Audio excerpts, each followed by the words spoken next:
여러분이 너무나 좋아하시는 우리 오로라 투자자문 이지환 대표님 모시겠습니다. 어서 오세요. 안녕하세요. 어서 오세요. 안녕하세요.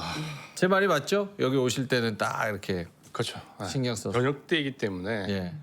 머리 상태가 엉망이기 때문에 어쩔 수 없이 뭘 바르고 옵니다. 아, 장중에 막 계속 막 이러셔서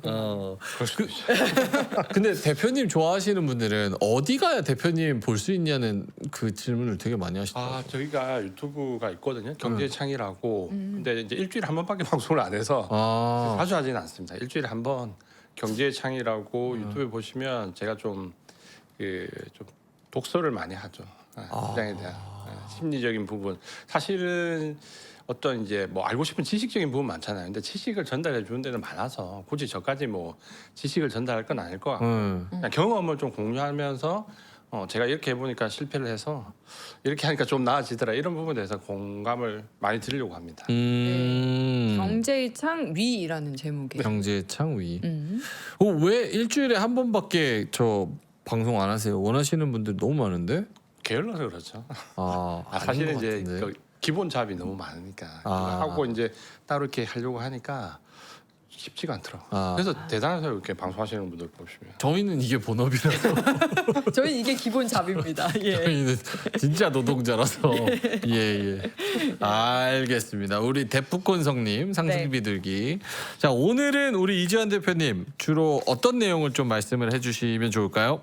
지난번에 이제 어떤 추세를 파악하는 부분을 말씀드렸고, 그래서 제가 가능하면 그러니까 두 파트로, 그러니까 앞에는 시장에 대한 해석이나 좀 국면 해석을 좀 해드리고 뒤쪽에는 그래도 이제 투자할 때 좀 참고될 만한 투자 팁을 말씀드리려고 하는데 너무 복잡하지 않고 또 너무 디테일하지 않고 그냥 좀 편하게 좀 잘 쓸 수 있는 부분.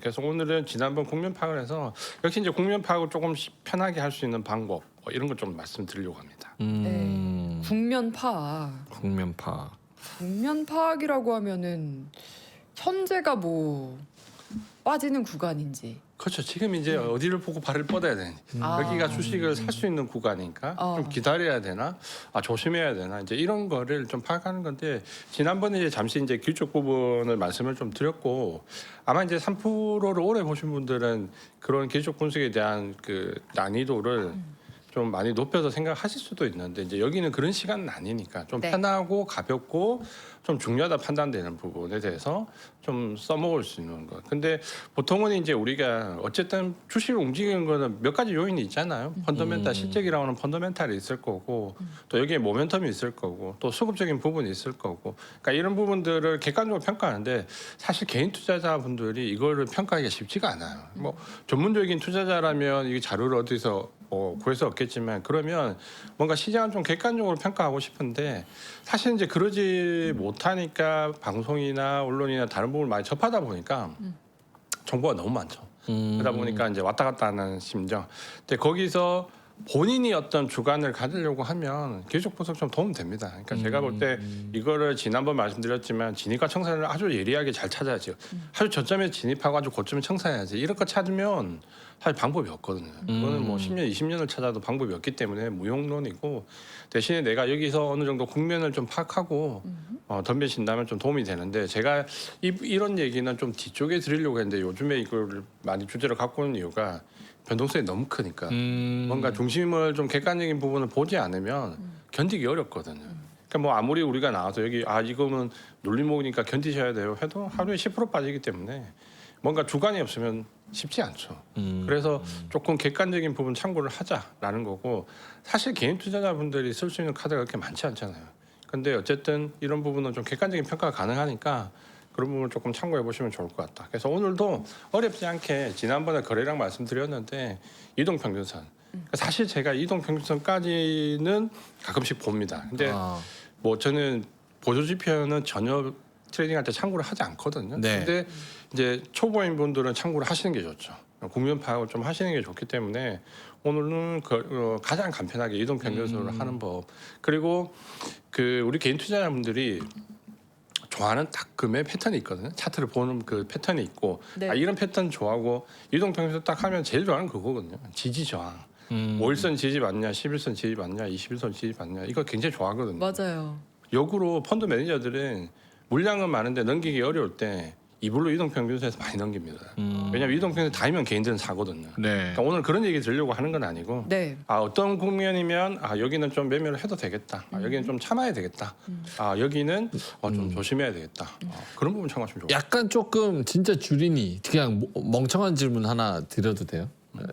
그 국면 파악이라고 하는 데 있어서 이 나라 특성의 그 뭐 기업들의 지배 구조나 혹은 정치적으로 누가 뭐 트럼프 대통령이 되느냐 혹은 민주당 정부가 들어오느냐 뭐 이런 거에 대한 것도 그 국면 파악의 정성적 평가에 좀 들어가요? 들어갈 수 있죠. 정치적인 부분 중요. 예를 들면 지금 이제 구간침에서 미국 중간 선거가 있잖아요. 네. 그러면 물론 이제 그대로 되진 않죠. 근데 평균적인 흐름을 좀 알고 있으면 도움은 되죠. 뭐 예를 들면 미국 중간 선거를 앞두면 보통은 8월, 9월이 최악입니다. 8월, 9월이 최악이고 11월에 이제 중간 선거에 쓱 붙으면 10월 말부터 보통 주가 올라가다가 중간 선거 끝나고 나면 치고 나가거든요. 이거 그냥 생각해 보면 평균치는 이런데 왜 그런가 생각해 보면 11월 선거를 앞두면 8월, 9월에 공약이 쏟아져요. 이거 나오고 저거 나오고 이거 나오고 저거 나오면 정치는 불확실성을 싫어하기 때문에 정책이 막 쏟아지면 변동성이 커져요. 거기에 영향을 받거든요. 그러다가 선거가 이제 거의 막판에 딱 들어가면 공약이 압축되죠. 그러면 불확실성이 좀 제거되면서 그때부터 좀 주가가 올라요. 그러다가 선거가 끝나면 어쨌든 불확실성이 제거가 되었기 때문에 대부분 치고 나가거든요. 그래서 중간 선거 있을 때는 8, 9월이 좀 어렵고 선거에 붙을 때부터 좀 상승 반전해서 선거 끝나고 나면 올라간다. 이게 정설인데 뭐 반드시 이런 건 아니죠. 근데 이런 흐름을 알고 있으면 도움은 좀 되죠. 그거는 국내에도 포함됩니까? 이거는 미국 증시 기준으로 보는데 네. 어쨌든 우리가 미국 증시랑 그렇게 많이 디커플링은 안 나니까 참고를 할 수 있죠. 국내 저 얘기 안 하려고 하시는데 왜 자꾸 집요하게 물어봐요. 아니 제가 왜 여쭤보냐면 나는 상관관계가 있는 것 같아서 질문을 드리는데 있어요.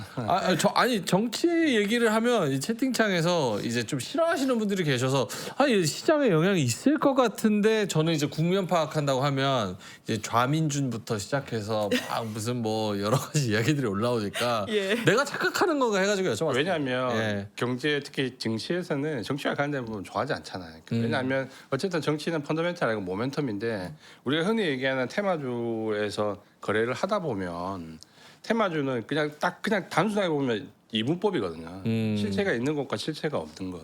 뭐 예를 들어서 실체가 있는 것은 뭐 구조역이나 어떤 뭔가 현상이 벌어지는 눈에 보이는 현상이 벌어지는 게 있는 것과 정치는 대표적으로 실체가 없는 테마주의 대장주잖아요. 예를 들면 뭐 누가 예를 들어서 대통령 후보에 나왔는데 이분의 사돈의 팔촌의 형이 어디 있다. 그럼 올라가잖아요. 네. 그러니까 이런 실체 없는 부분 때문에 대부분의 투자자들은 정치와 연관된 걸 싫어하죠. 왜냐하면 불확실성이 커지니까. 그렇구나. 테마주 좋아하시는 분들은 좋아하실 수 있죠.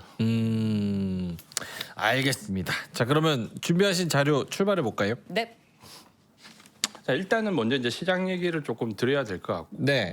국면에 대해서 얘기를 좀 드려야 될 것 같아요. 그러니까 지난주가 아니죠. 그러니까 화요일 날 나왔을 때 몇 가지 이제 변화되는 부분은 좀 있다라고 말씀을 드렸고 일단은 반도체가 어쨌든 이제 며칠 분위기가 좀 좋아졌죠. 근데 지난주부터 삼성전자 수급이 좀 바뀌기 시작했고 그게 이제 이번 주에 들어오면서 바닥을 좀 잡아가는 부분이 있고 반도체를 끌어내렸던 7월 달부터 세 가지 모멘텀 하나는 반도체 고점론이었고 또 하나는 중국 반도체 위험론이었고 마지막에 이제 주주가치 제고와 관련돼 있는 부분이었는데 뭐 반도체 고점론은 하이퍼스케일러들 실적 발표를 하면서 이미 희석됐고 두 번째 이제 중국 반도체 위험론은 어떻게 보면 창신 매물가 상장하면서 오히려 더 이런 부분에 대해서 좀 구체화되면서 옥석이 좀 가려졌고 이제 마지막 남은 게 이제 주주 가치와 관련된 부분인데 이거는 이제 아직도 갑론을박이 진행되고 있지만 어느 정도 지난주보다는 우려감이 좀 줄어들고 어쨌든 SK 하이닉스가 상당히 기대치에 미진한 부분을 발표를 했지만 어쨌든 중간 배당을 넣었고 9월달까지 뭔가 액션을 취하겠다라는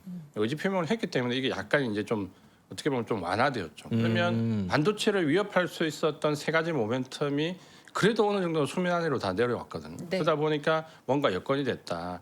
근데 화요일에 이제 말씀드렸던 부분 중에 하나가 이제부터 게임은 어떻게 보면 개인과 기관의 손을 떠나서 그러니까 외국인과 외국인의 이제 싸움이 될 수 있다라고 말씀을 드렸었죠.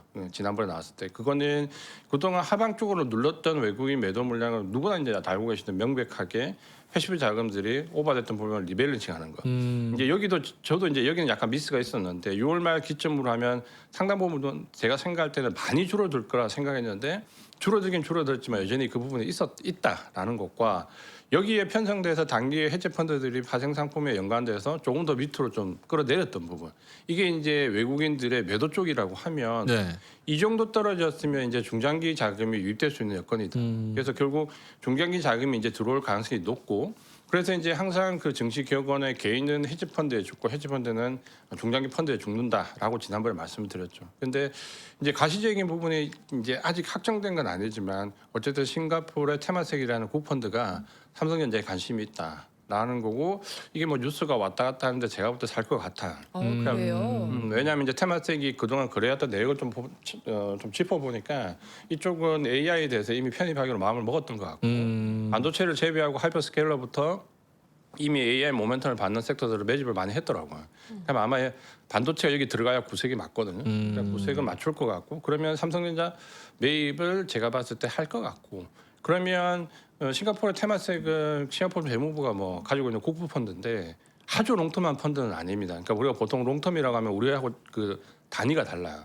그러니까 뭐 미국의 연기금 펀드나 유럽의 연기금 펀드라고 하면 기본 10년, 좀 가면 30년, 좀 많이 가면 50년이거든요. 우와. 그러니까 이제 그런 정도의 장기 펀드는 아닌데 네. 적어도 중기 정도 이상의 5년 이상의 펀드 그 포지션 대부분 유지하는 펀드니까 중기 정도 펀드는 된다라고 보여지고 이게 들어오면 물론 물량이 크냐 작냐를 따지겠지만 일단 외국인들의 심리가 변화하는 데는 좀 일조를 한다라고 보면 수급은 어쨌든 긍정적으로 좀 바뀌고 있다라고 보셔도 좀 될 것 같습니다. 저런 이야기가 많이 나와서 테마섹처럼 좀 사이즈가 있는 애들이 들어온다는 게 다른 외국인들의 심리나 아니면 매수의 그런 인센티브에도 좀 영향을 미쳐요? 미치죠. 어. 제가 볼 땐 당연히 미치고 어쨌든 중장기 펀드들을 움직이기 시작한다면 왜냐하면 지금 같은 삼성전자 하이닉스 하락이면 분명히 싱가포르 테마섹뿐만 아니라 미국의 뭐 사학연금이나 아니면 공적연금이나 유럽의 연금들이 움직일 관심을 가질 수 있는 위치는 들어왔거든요. 근데 이제 누가 먼저 들어가느냐의 차이인데 어느 한쪽이 이제 발을 내디디면 나머지도 발을 내디딜 가능성이 있죠. 그래서 이제 그게 중요한데 근데 이제 약간 이제 그 국내 이제 뉴스에서 조금 포인트가 어긋났던 부분이 뭐냐면 반면에 이번 주에 나왔던 외국인 수급 중에서 블랙록 관련된 부분에서 뭐 블랙록이 어느 회사 지분을 5% 가지고 있다 해서 그 종목 갑자기 하루에 급등하거나 이런 현상이 나오는데 제가 볼 때 그건 별로 의미가 없습니다. 그러니까 블랙록은 패시브 자금이거든요, 대부분. 그러니까 블랙록은 대한투자에서 글로벌 넘버원이고요. 주식 쪽으로 들어오는 자금은 거의 90% 이상의 패시브 자금이고 이거는 보유를 하든 매수를 하든 사실 시세에 그렇게 크게 영향을 주지는 않습니다. 예를 들면 그러니까 6월 이전에 나갔던 패시브 자금의 이탈에서 블랙록이 막판에 거의 1등이었어요. 우리나라에서 이탈됐던 자금 중에서 블랙록이 가장 크게 많이 나갔거든요.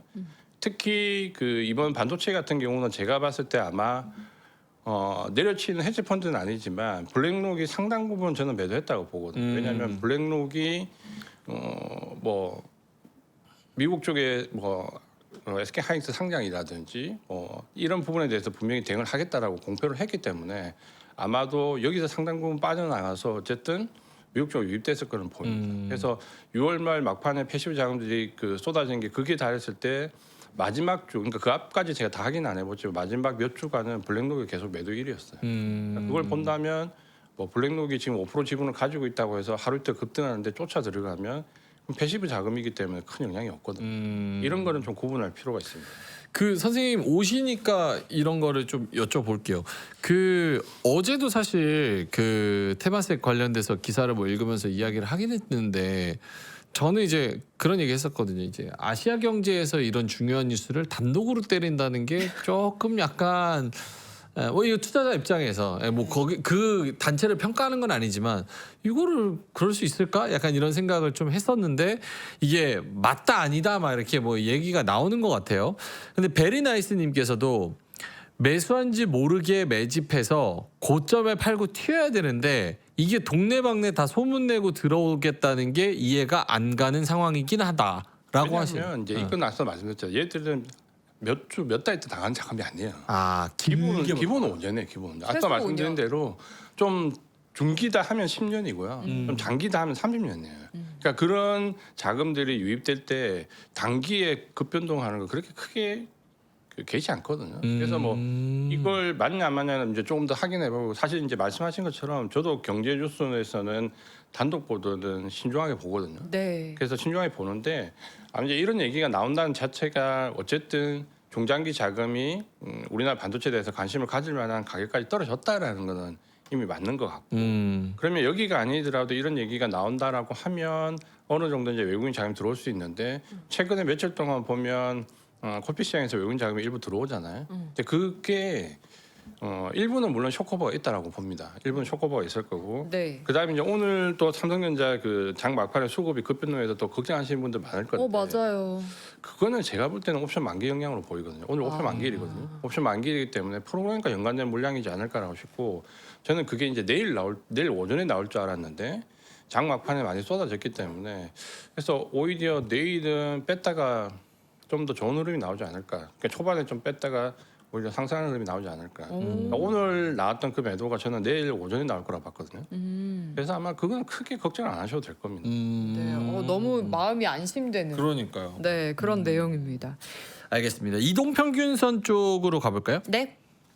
국면 파악을 하는데 이제 이평선으로 주민들이 할 수 있도록 해주신다고. 네, 그래서 이동평균선을 놓고 그러니까 사실 제가 보조표 전혀 안 본다 근데 사실 이동평균선도 그렇게 요즘은 잘 안 보는데 그냥 파악할 때는 봅니다. 보는데 이동평균선은 이제 가격을 평균을 점으로 이렇게 씌워서 그걸 이렇게 이으면 이동평균선이 되거든요. 가격 평균선이잖아요.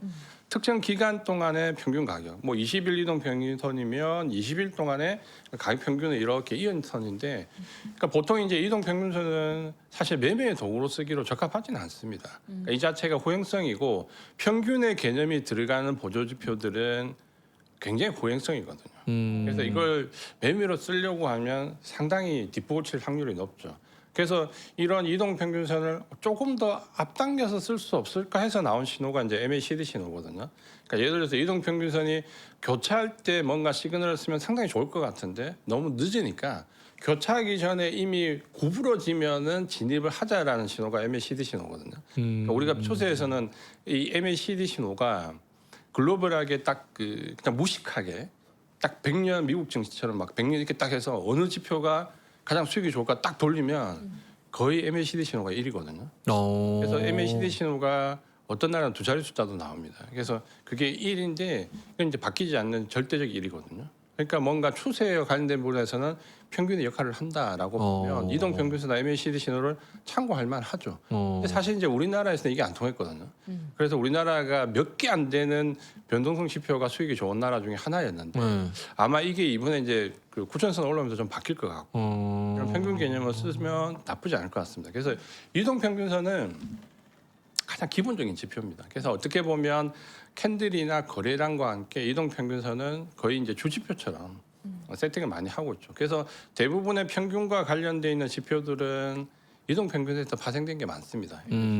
그래서 요거는 일단 국면 파기 쉬워요. 왜냐하면 선으로 이렇게 나타나기 때문에 선의 위에 있느냐, 선의 밑에 있느냐, 선이 기울기가 우상향하느냐, 우하향하느냐, 뭐 기본적으로 이런 것만 보면 되거든요. 그러니까 국면 파기 쉽고 이걸로 우리가 알 수 있는 구간이 일단 상승 구간, 뭐 눈치채시겠지만 뭐 정배열일 때 상승 구간, 역배열일 때 하락 구간, 정배열에서 역배열로 바뀔 때 뭐 어떤 상승 하락 전환 구간, 그리고 매매가 안 되는 혼조 구간도 파악할 수 있는데 이게 도움이 많이 됩니다. 그리고 저점권, 이동평균에서 어느 정도 위치에 주가가 있으면 저점이 아닐까 생각을 해봐야 되고 이동평균에서 어느 정도 위치에 있으면 고점이 아닐까. 그러니까 이거는 아주 정확하게 뭐 얼마면 이렇게 가격이 나오는 건 아니죠. 하지만 지금 상승 구간인지 하락 구간인지 혹은 매매를 하면 안 되는 혼조 구간인지 지금이 이제 고점이 다 와가는지 저점이 다 와가는지 정도는 이동평균선을 충분히 파악할 수 있습니다. 근데 이동평균선이라고 해도 저는 좀 어려운 게 저거를 분으로 보는 거 있고 일로 보는 거 있고 주로 보는 거 있고 월로 보는 거 있잖아요. 맞아요. 그래서 뭐 저 국면 파악이라고 하면 과연 어떤 시계열로 주로 세팅해야 되는 건지 일로 세팅하는 건지 혹은 그 61선, 60주선을 봐야 되는 건지 그런 게 어렵더라고요. 그러니까 그 이동평균선은 시간 개념이 들어가 있는 거죠. 네. 특정 기간의 평균 가격이죠. 그렇죠. 이게 이제 주린이 수준을 넘어가게 되는데 넘어갑니까? 질문에 예리하셔서 예리해. 아시는 게 좋아요. 그러니까 어떤 분들이 이동평균선을 썼는데 안 맞다라고 얘기하시는 분이 물론 안 맞을 수 있죠. 근데 이동평균선은 앞서 말씀드린 시간 개념이에요. 그러니까 시간 개념에서 쓸 수 있는 차트가 있고 시간 개념에서 쓸 수 없는 차트가 있어요. 예를 들면 우리가 분, 일, 주, 월이라고 하는 건 시간 개념이잖아요. 네. 여긴 쓸 수 있어요. 그리고 일보다는 주봉이, 주봉보다는 월봉이 신뢰성이 높아요. 그래서 기간이 길어질수록 신뢰성은 증가합니다. 그러면 월봉을 쓰면 더 좋겠죠. 근데 월봉까지 기다리려면 한 1년은 기본적으로 기다릴 수 있어야 됩니다. 그러니까 어렵죠. 그러면 본 시간적이 아닌 개념은 예를 들면 틱 차트가 있죠. 네. 틱은 거래량을 기준으로 만드는 차트인데 아마 선물 옵션을 하시거나 전문적인 투자자분들은 쓰실 겁니다. 근데 이 틱 차트는 시간 개념이 아니에요. 네. 그러니까 틱 차트의 이동평균선 아무리 그려봐야 다 안 맞아요. 아. 그러니까 이렇게 기본적인 거는 조금 알아야 방향이 이제 다른 방향으로 가면 안 되는 거죠. 근데 틱 차트 쓰시는 분들 이동평균선 다 써요. 열심히 쓰시거든요. 그냥 시간 개념이 아니라서 안 맞아요. 그렇구나. 근데 이런 건 괜찮아요? 저는 보통 이제 일봉에서 60일선 깨지면 뭐 그 다음에 이제 주봉을 보면서 정신승리하고 그 다음에 월봉을 보면서 또 정신승리하고 약간 이런 식으로 가는데 이러면 안 되는 거죠. 이제 자기 위안이 되죠. 예. 위안이 되고. 근데 주봉까지 볼 필요 있어요. 근데 월봉에서 기회가 오잖아요. 그럼 진짜 좋은 기회가 와요. 그러니까 그래요? 제가 코로나 직후 때 정말 우리 주가 많이 내려왔던 데 있잖아요. 그때 제가 많은 방송에서 그때는 제가 여기 3%에서도 이 얘기를 드렸었어요. 그 차트를 가지고 나왔었고 매크로 시간인데도 국내 차트를 한번 가지고 나왔었거든요. 뭐라고 말씀드렸냐면 삼성전자가 그때 125월선이에요. 125월선에 다였어요. 125월선까지 내려왔어요. 그래서 제가 이제 그때가 이제 삼성전자 5만 원 막 이렇게 딱 그 수준인데 최악의 시점인데 여기 절대 여기서 주식을 팔면 안 돼, 포기하면 안 된다는 얘기들. 왜냐하면 앞서 말씀드린 것처럼 시간이 길수록 신뢰도는 올라가요. 그러니까 월봉에서 뭔가 나오면 신뢰도 올라가잖아요. 근데 제가 30몇 년 주식 투자했지만 삼성전자가 월봉에 120월선에 다니까 저 3번밖에 못 봤어요. 한 번 IMF 때 봤고요. 한 번 금융위기 때 봤고 그리고 이번에 봤어요. 아. 이거는 저희 아마 그때 방송을 보신 분들은 기억하실 거예요. 그 3번이어서 제가 이게 아마 일생일대에 그러니까 제 나이 때에 50대 이후의 사람들은 마지막일 수 있다. 마지막 기회일 수 있다라고 제가 그때 엄청 강조를 드렸거든요. 이거는 제가 제 그 진심이다. 왜냐하면 그 기회가 제 생각에 아마 제 죽기 전에는 안 올 것 같아요. 그래서 그런 기회가 왜냐하면 금융위기 때 한 번, IMF 때 한 번이었고 이번에 코로나 때 한 번이었거든요. 그래서 이런 기회는 놓치면 안 된다. 그러니까 국면 파악이라는 게 근데 뭐 125월선 지지 받았는지 이탈인지 막 그런 거 따지면 안 돼요. 그거는 누구도 알 수 없어요. 그냥 그 지점까지 왔으면 여기서는 버텨야 되겠다. 여기서 이제 더 떨어져 봐야 얼마 더 떨어지겠냐라는 심정으로 가는 거죠. 그래서 이동평균선은 이런 국면을 파악한 게 좋고 앞서 이제 우리 박강현 대표님이 말씀하신 것처럼 일봉이나 주봉이나 월봉은 사실 볼 필요는 있어요. 근데 생각해 보세요. 제가 지금 33년 주식 투자인데 이거 월봉을 3번 봤거든요. 네. 그러면 어떤 투자가 좋아 나는 여기서 진짜 찬스를 잡겠어. 기다리면 10년 기다리셔야 됩니다. 그렇잖아요. 10년에 한 번 온 찬스잖아요. 그래서 못 보는 거죠. 그래서 주로 땡기기도 하고 일로 땡기기도 해서 기본적으로 어느 정도 펀더멘탈 위주로 가지만 가격에 대한 부분을 좀 더해 주시려고 하면 일봉 정도 보는 게 좋죠. 그 궁금한 게 약간 오늘 조금 질문이 좀 사이드적이긴 한데 월봉으로 이렇게 긴 시계열로 봐서 막 10년, 20년 뭐 이렇게 본다고 치면 저는 약간 그런 궁금증이 드는 거예요. 그때의 경제 상황이나 정치 구조나 사람들이 주식을 대하는 태도, 정보의 유통의 그 빠름, 그리고 뭐 여러 가지 경제 구조나 산업 구조가 변하잖아요. 그럼 과연 옛날의 그 요소들의 잣대로 차트를 이어와서 지금까지의 흐름을 파악하는데 똑같은 의미가 적용이 될까라는 생각을 하거든요. 저는 거기 다 대답 드리기 전에 가끔씩 우리 명민재 앵커한테 이런 질문하면 깜짝깜짝 놀라요. 와. 그러니까 저게 진짜 핵심이거든요. 근데 저거를 일부러 잘 아시는데 모른 척해서 하시는 건지 진짜 정말 저 질문을 해줘서 진짜 고맙죠. 왜냐하면 기술 분석이 너무 띄워주시니까 장난도 못 치겠잖아 이제. 왜냐하면 저 질문이 진짜 예리한 게 통해요. 왜냐하면 차트라는 것은 제가 왜 객관적이냐라고 말을 하면 모든 여기에는 어떤 여러 가지 상황들이 다 들어오는데 그 현상에 대한 사람들의 반응은 사실 100년 전이나 지금이나 거의 똑같아요. 그래요. 어떤 사건이 터졌을 때 나오는 사람들의 행위는 거의 유사합니다. 그렇기 때문에 참고가 되는 거고. 그러니까 역사적인 반복을 보더라도 차트에서 반복되는 역사적 반복이 거의 동일해요. 그래서 제가 그 코로나 때 약간 벗어나긴 한데 코로나 때 너무 걱정을 많이 하셔가지고 그때는 이제 코로나를 우리가 팬데믹을 처음 겪어봤으니까 네. 이게 언제 끝나느냐라고 했을 때 제가 스페인 독감 때를 연구를 많이 해봤었거든요. 그러니까 스페인 독감 때 보니까 그 차트와 주가 흐름과 그걸 보니까 처음에 코로나가 나와서 굉장히 사람들이 많이 사망을 하기 시작하고 그 순간에서 이제 두 번째 팬데믹이 오는. 그러니까 첫 번째 나왔던 코로나 때보다 환자 수가 더 많이 늘어나는 2차 팬데믹이 오는 그 순간에 사망률이 대신 떨어지는 딱 그 시점이 오거든요. 그때가 코로나 끝나는 전조증상인데 그게 환자 수는 늘어나는데 사망자가 줄어들면서 면역력이 생기기 시작했다는 거거든요. 근데 스페인 독감 때는 지금처럼 항생제도 없었어요. 그래서 똑같은 위력인데 그 정도 사람이 죽었는데 어떻게 이걸 극복했냐라고 봤을 때 그 시점이 딱 왔을 때가 코로나가 이제 꺾이기 시작하는. 그러니까 환자 수는 더 늘어나고 사망률이 떨어지는 시점을 찾아야 되거든요. 사실 제가 그거를 이게 좀 나쁜 마음이긴 한데 그 시점을 찾아서 주식을 사야 되겠다 생각 사실 개인적으로 했었거든요. 그래서 투자는 그렇죠. 어쩔 수 없이 직업이 이렇다 보니까 그때가 있었어요. 그러니까 환자 수는 좀 줄어들 듯 하다가 갑자기 늘어나기 시작하면서 변이 바이러스가 나와가지고 환자 수 폭발적으로 증가해서 그때 막 큰일 났다라고 하는데 사망률은 뚝 떨어지는 시점이었어요. 이제 그때가 포인트인데 그때 나오는 주식시장에서 반응과 지금 반응 있잖아요. 똑같아요. 아, 그래요? 그러니까 100년 전이나 지금이나 예를 들면 사람들이 어떤 현상이 벌어졌을 때 나오는 문명은 달라도 거기에 나오는 반응은 똑같다. 그래서 제시 리버모어나 펀더멘탈 관련된 책들이 100년 전의 책들이 좋다라는 이유가 그때가 가장 그 심리를 잘 반영한 책들이거든요. 그래서 최근에 뭐 좋은 책들도 많이 있지만 만약 주식을 좀 제대로 배워보고 싶으면 그때 나왔던 책들 보시면 정말 무릎을 칠 만한 내용들이 많이 있어요. 그럼 차트가 어떤 이벤트의 발생 거기에 따른 여기에 투자하는 인간이라는 존재의 반응 요런 패턴이라고 생각을 하면 국면 파악이 훨씬 쉽겠네요. 그렇죠. 그래서 우리는 대부분 이제 저도 마찬가지지만 그렇잖아요. 본인이 특별하다 생각하거든요. 어떤 현상이 벌어지면 나온 리액션은 거의 동일해요.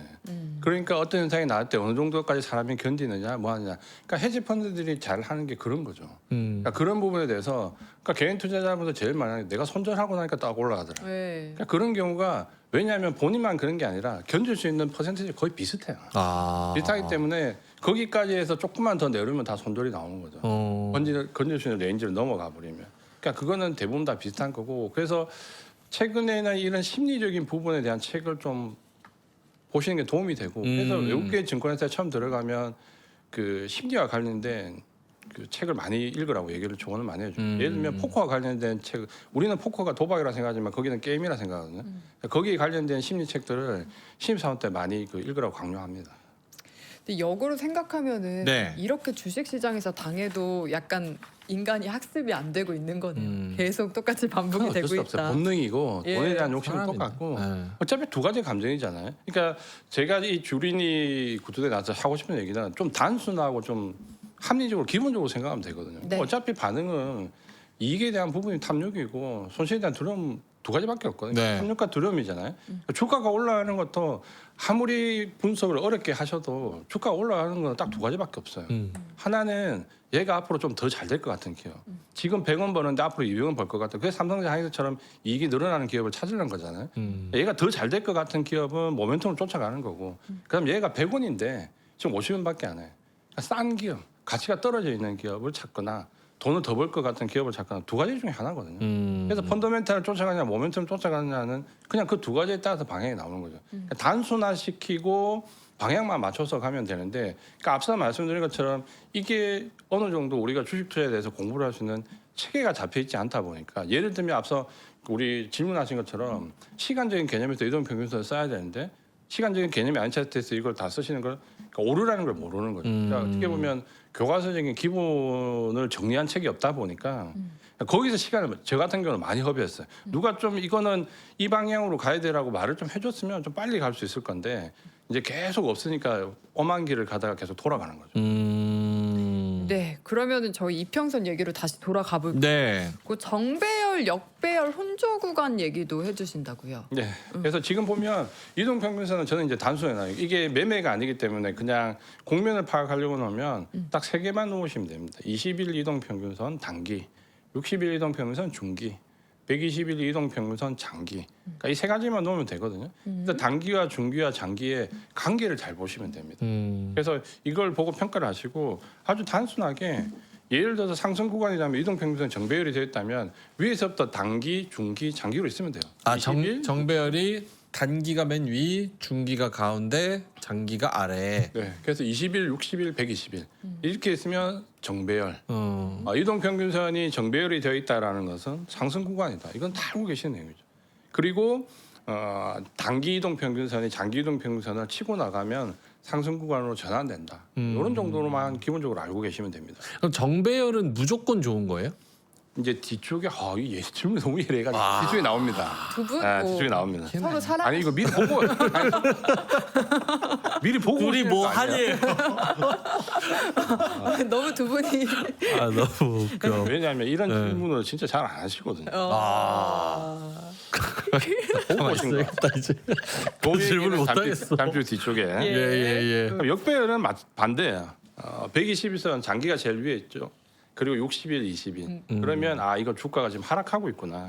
하락 구간으로 생각하시면 되고 20일 단기 이동 평균선이 120일 이동 평균선 치고 내려가면 이것도 하락 전환으로 보시면 돼요. 지금은 이제 누구나 HTS하고 다 알고 있잖아요. 그러니까 이 내용을 처음 만든 사람이 지난번에 말씀드린 그랜빌이야. 그래서 이분이 그 HTS가 없던 시절에 이걸 모르는 종이 이걸 그려가면서 이 이론을 만들었거든요. 그러니까 대단하신 거죠. 우리는 뭐 쉽게 HTS 보면 다 나오니까 보시면 되고요. 네. 그다음에 혼조 구간이 있습니다. 이거 잘 모르시는데, 그러면 아까처럼 단기, 중기, 장기가 일렬로 있으면 되는데 그게 아니에요. 중기와 장기가 있고 그 사이에 단기가 끼어 있어요. 그러면 60일과 120일선 사이에 20일 이동 편성이 끼어 있는 거죠. 그럼 뭔가 정배열도 아니고 역배열도 아니잖아요. 그럼 어떡해요? 그때는 아무것도 하시면 안 돼요. 그래서 혼조 구간.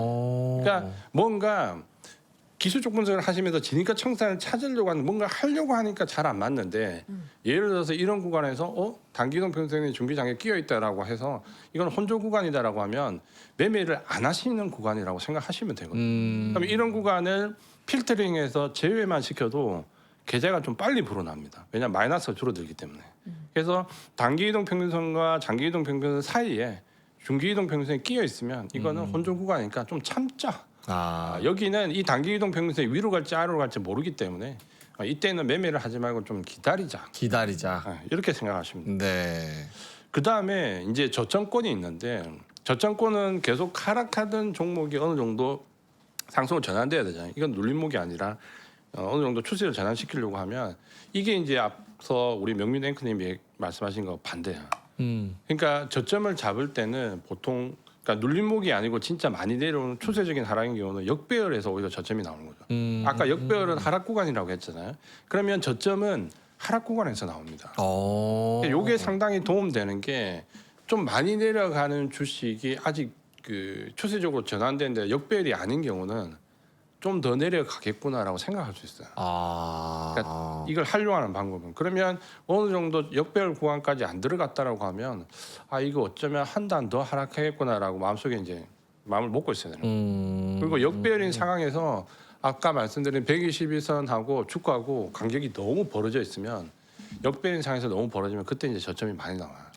근데 그 너무 벌어졌다는 게 어느 정도인 거예요? 사실은 이제 이걸 하려면 이제 또 이제 그 지표에 깊숙이 들어가야 되는 거예요. 왜냐하면 이격도를 생각하셔야 되는데 이격도는 괜히 쓸 수 없거든요. 그러면 이제 여기서 이제 이동평균 채널이라는 가격 지표를 끌고 와서 아래 위로 선을 또 그어줘야 되거든요. 그래요. 그게 있습니다. 근데 이제 우리가 여기서 그런 얘기까지 할 건 아니니까. 네. 그래서 이격이 많이 벌어졌다는 것은 찾을 수 있다. 열심히 공부를 하시면 지표가 있다라고 보시면 되고 반대로 이제 고점권은 반대입니다. 이동평균선 오히려 정배열 상승 구간이라고 생각할 수 있는 정배열인데 이게 상당히 진행되다 보면은 121선에서 주가가 너무 많이 벌어지는 경우가 있어요. 네. 그러니까 그런 경우는 오히려 고점이 나올 수 있다. 그럼 좀 조심해야 되는 거죠.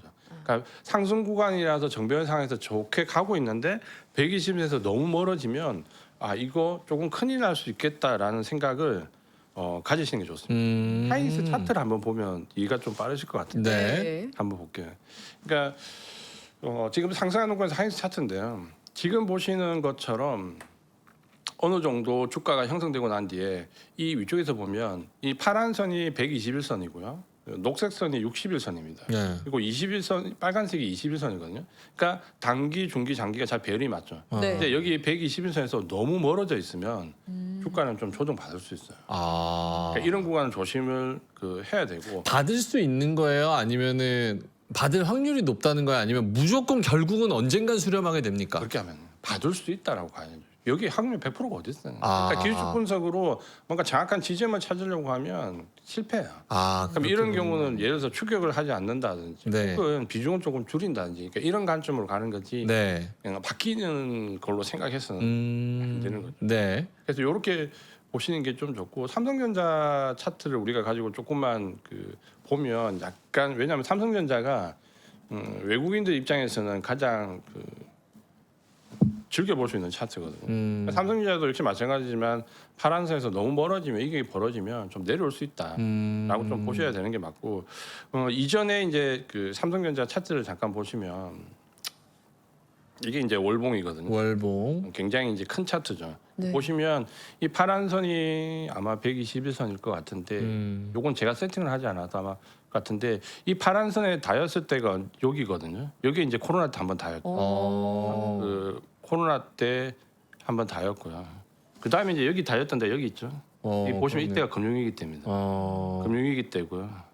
그 다음에 그 전에 다이어트 때 보면 97년도 여기가 IMF 때입니다. 아하. 그러니까 이 세 진짜 번이 번이다. 다였을 때가 딱 IMF 때 금융위기 때 그리고 이번에 코로나 때는. 근데 네. 이때 주식을 사셨으면 어마어마하게 돈을 버시죠. 근데 이제 문제는 이게 저도 30년 넘게 주식하면서 이거 세 번밖에 못 봤다는 거죠.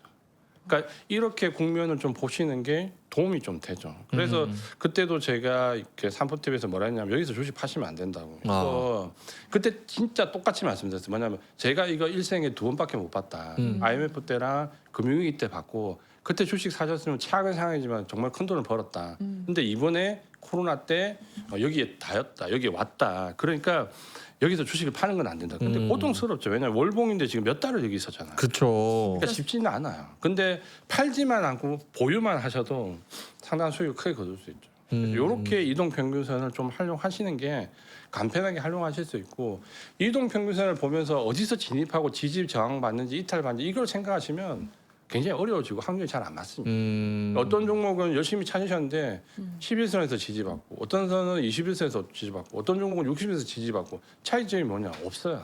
그냥 그 종목은 거기서 지지받는 거야. 그러니까 그에 대한 상관관계를 찾으려고 하면 더 어려워지니까 그냥 오늘 배운 것 가지고 국면 파악을 좀 해보겠다. 여기 상승 구간인지 하락 구간인지 저점권인지 고점권인지 그런 정도만 활용을 하셔도 충분히 도움이 됩니다. 그러면 지금 저 차트 보여주신 것처럼 지금 전자의 월봉의 입장으로는 이격도가 되게 많이 벌어져 있잖아요. 저기서 월봉으로 봤을 때 전자의 지금 위치는 어떤 의미를 찾을 수가 있어요? 이게 이제 벌어졌다는 부분에서 좀 조심해야 될 위치는 많을 것 같고, 근데 제가 이제 이런 말씀을 드렸잖아요. 지금 많이 하락했지만 반도체가 추세가 저는 꺾인 걸로 보지는 않는다는 말씀드렸고, 그때 손 놓을 수는 없으니까 비중을 좀 줄이시고 작년보다는 네. 이제 해지를 걸어서 방어를 하자라고 말씀드렸던 것은 추세 전환은 아니라고 본 겁니다. 그러니까 적어도 추세 전환으로 가려고 하면 이게 완전 역별상으로 넘어갈 수 있는 부분까지 가야 되는데, 지난번 본 것처럼 이 고점에서 나왔던 매물이 그렇게 많지가 않아요. 그러니까 우리가 이게 벌어졌던 이때 나왔던 거래량을 보시면은 오히려 이번에 저점에서 받았던 거래량들이 더 많죠. 네. 그러면 고점에서 던졌던 물량보다 저점에서 받았던 물량이 더 많다라는 거거든요. 그래서 제가 3주 동안 계속 말씀드리지만 이 저점을 놓고 일단 버텨야 된다는 표현을 썼죠. 버텨야 된다. 버텨야 된다. 언제 올라갈까 그건 저도 몰라요. 그걸 알 수 있으면 진짜 뭐 홍길동이죠. 근데 그건 안 되고 어쨌든 저기가 저점보다 신뢰성이 높고 수급이 좀 바뀔 수 있다. 그래서 여기서부터 싸움이 일단 수급이 먼저 외국인 대 외국인 싸움으로 가야 된다. 그래야 뭔가 변화가 있는데 어쨌든 외국인 수급이 이번 주에 또 들어오기 시작했잖아요. 그러니까 뭔가 그림이 좀 밝아질 수 있는 부분이 좀 있다라고 보시면 될 것 같고, 네. 우리가 이제 뭐 기술 분석 맹신하자. 저는 그때 그런 생각은 안 가지고 있습니다. 그냥 이런 국면을 좀 파악하는데 객관적으로 좀 활용을 하자. 그렇게 이제 보시면 좋은 거죠. 요 지금 국면 파악하고 이평선을 말씀해 주시는 게 이 전반적인 느낌을 파악하자는 데에서 요게 좀 유용하다라는 개념에서 말씀을 해주시는 거고. 왜냐하면 보통 우리가 항상 그 저희 같은 사람이나 여기 종사하는 사람들한테 물어보잖아요. 여기 고점이에요, 저점이에요, 지금 뭐 상이 어떠는가. 물론 우리가 각자가 아는 바대로 말씀을 드리겠지만 본인도 그냥 뭔가를 확인해 볼 수 있는 게 필요한데 사실은 그거는 개인 투자자 입장에서는 차트 외에는 확인할 게 없어요. 근데 차트를 얘기하면 아주 긍정론인 분과 아주 부정론인 분 양쪽으로 나뉘거든요. 긍정론인 분은 뭔가 거기에 통해서 뭔가 진입자리를 하나 찾으신 분이고 부정론은 어떻게 봐도 진입가 청산이 안 돼. 저는 거기는 동의합니다. 이걸 진입가 청산의 개념으로 접근하시면 답이 없어요. 답이 없고 대신에 뭔가 국면을 파악하는데 좀 활용하겠다라고 하면 상당한 도움이 됩니다. 객관적인 판단을 할 때. 그러니까 아까 앞서 보신 것처럼 삼성전자가 125월물에서 다였던 게가 3번밖에 없다라는. 그러니까 거기 다이면 일단 주식을 팔면 안 돼. 어쩌면 내가 자금적인 여유가 있고 장기로 버틸 수 있다면 거기서 정말 한번 주식을 사야 돼. 라는 걸 어느 정도 인지를 할 수 있는 거죠. 근데 앞서 삼성전자 차트를 보신 것처럼 거기서 몇 월 달에 사야 돼 하면 그건 저도 몰라. 그러니까 올라가는 거는 제가 어떻게 압니까? 대신 그 국면이 거의 바닥으로서 신뢰도가 높다는 건 알죠. 근데 이번에 하이닉스 삼성전자도 제가 자꾸 지지난주 저점을 확인하는 게 중요하다라고 말씀드린 이유가 마찬가지입니다. 그러니까 지지난주 나왔던 어떤 기술적인 부분이 저점으로서 신뢰도가 굉장히 높은데 문제는 이 저점으로서 신뢰도가 높은데 언제 올라갈 거냐라고 보면 제가 이제 굉장히 곤욕을 당했던 때가 사실 한 번 있었죠. 왜냐하면 삼성전자 저점을 거의 그 가격대를 말씀을 드렸거든요. 여기가 거의 저점입니다라고 말씀을 드렸는데 문제는 그 저점을 형성하고 6개월을 그냥 옆으로 갔어요.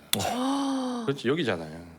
여기를 6개월 옆으로 갔거든요. 근데 제가 운이 좋아서 이때 보시면 거래량 상관관계부터 나오면서 여기가 저점일 확률이 굉장히 높습니다라고 그때도 말씀을 드렸거든요. 근데 모든 분들이 고통을 받았던 게 그리고 6개월을 갔어요. 안 올라. 저점은 잡았는데 시간이 엄청 늘어졌네요. 그렇죠. 그러니까 우리가 착각하면 안 되는 게 저점을 잡았다고 해서 올라가는 게 아니잖아요. 시간적 여유가 있으신 분들은 괜찮은데 그래서 지금도 가장 곤욕스러운 게 주식을 가지고 계신 분들이 질문을 하시면 그냥 좀 견뎌보세요라고 쉽게 얘기할 수 있어요. 근데 신용이나 미수를 쓰셨거나 레버리지를 가지신 분들이 물어보면 이건 함부로 대답하기가 어려워요. 왜냐하면 삼성전자 경우처럼 6개월 옆으로 가면 그 레버리지를 활용하신 분들은 못 해요. 지금 만약에 삼성전자 레버리지를 샀는데 이렇게 6개월 옆으로 갔잖아요. 죽었다 깨나도 속 안 나요. 그러니까 이런 경우 때문에 상당히 곤란한 상황이 많은 거죠. 야 어렵다. 예. 알겠습니다. 그럼 대표님 보내드려야 될 것 같은데, 그렇죠? 예, 하시고 다 하셨죠. 예, 계속 국면 파악을 잘하자. 국면 파악을 잘하자. 그 추승환님께서 말씀하신 게 이지환 대표님께서 설명하시는 게 산전수전 공중전을 모두 아프게 겪으신 게 DNA에 박혀 있으신 듯합니다. 내용 설명에 상당한 무게감이 느껴집니다. 이렇게 말씀을 해주셨습니다. 저희 중간에 광고했어야 됐는데 까먹었습니다. 광고. 여러분 진짜 이따가 광고 할게요. 나가지 마세요. 대표님 나가면 또 나가실 거잖아요. 내가 이거 안 끊으려고 몰입해가지고 다 하고 마지막에 광고 해야 될 거. 나 이제 위에 가서 혼나야 돼요. 광고 안 했다고. 여러분 좀 사주셔야죠. 일단 대표님 보내드리고 광고할 테니까 나가지 마세요. 대표님처럼 되고 싶으신 분들이 많을 텐데 나도 저렇게 뭔가 딱 베테랑이 되고 싶다 하시는 분들은 뭐 해야 돼요? 책을 많이 읽어야 됩니까? 아니면 많이 깨져봐야 됩니까? 어떻게 해야 됩니까? 많이 깨지는 게 도움이 되는데 그건 너무 많이 힘드시니까 일단 공부를 하시는 게 시간은 좀 줄일 수 있으시겠죠. 그래서 결국은 경험과 지식이 이제 같이 되면 직관이 나오잖아요. 그때까지 좀 하셔야 되는데 너무 열심히 하시지 마시고 방향을 잘 잡아서 하시면 저는 방향을 잘못 잡았기 때문에 그러니까 아까 같은 그런 맞지 않는 방향을 계속 선택했기 때문에 어려운데 지금은 워낙 자료들이 좋으니까 자기한테 맞는 남의 것 탐내지 마시고 나의 기질에 맞는 주식을 하루도 못 가지고 계신 분들이 장기 투자 못 하거든요. 그러면 하루만 가지고 있는 방법을 연구하셔야 되는 거고 장기 투자는 오래 가지고 있는 방법을 연구해야 되니까 자기한테 맞는 방법을 찾으는 게 좋습니다. 성향에 맞는 전략을 찾으면 될 것 같다. 역시 자기가 경험해보면서. 맞습니다. 네. 자 그러면 우리 오늘도 너무나 몰입해서 좋은 말씀해주신 오로라 투자자문 이지환 대표님과는 여기서 인사드리도록 하겠습니다. 고맙습니다. 고맙습니다. 감사합니다.